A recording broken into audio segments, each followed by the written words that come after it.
17 მაისს მწერალსა და პოეტს რუსთაველის პრემიის ლაურეატ ფრიდონ ხალვაშს დაბადებიდან 90 წელი შეუსრულდებოდა.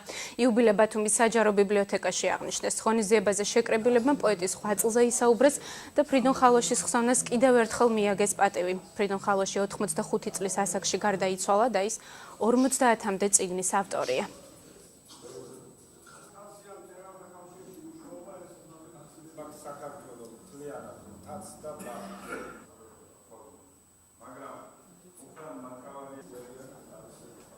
ახალგაზრდა თაობა კითხულობს ბიბლიოთეკიდან გააქვთ ბატონ ფრიდონის შემოქმედება ეს იმას ნიშნავს რომ თავისი საქმე რომელიც გააკეთა ბატონმა ფრიდონმა როგორც პოეტმა ხო ის დაუწყარი იქნება ყოველთვის ბათუმის საჯარო და მთლიან საქართველოს საზოგადოებისათვის. ვამაყობთ ჩვენ რომ ყავდა ჩვენს კუთხეს ყავდა ასეთი სახელოვანი შემოქმედი ადამიანი გვემახება ნამდვილად ძალიან და დაუწყარია მისი ხსოვნა სანამ საქართველოს იარსებებს მუდამ და მისი კუთხე აჭარა ფრიდონიც მათთან ერთად იარსებებს. მინდა ტკბილად მოიგონო მასთან ერთად გადაღებული წუთები თუ საათები ჩემს უფროს მეგობრად რაცხდი ხშირად ხვდებოდით ერთმანეთს აზრებს უზიარებდით და უსურვო საქართველოს რომ მრავალი ყოლოდეს ასეთი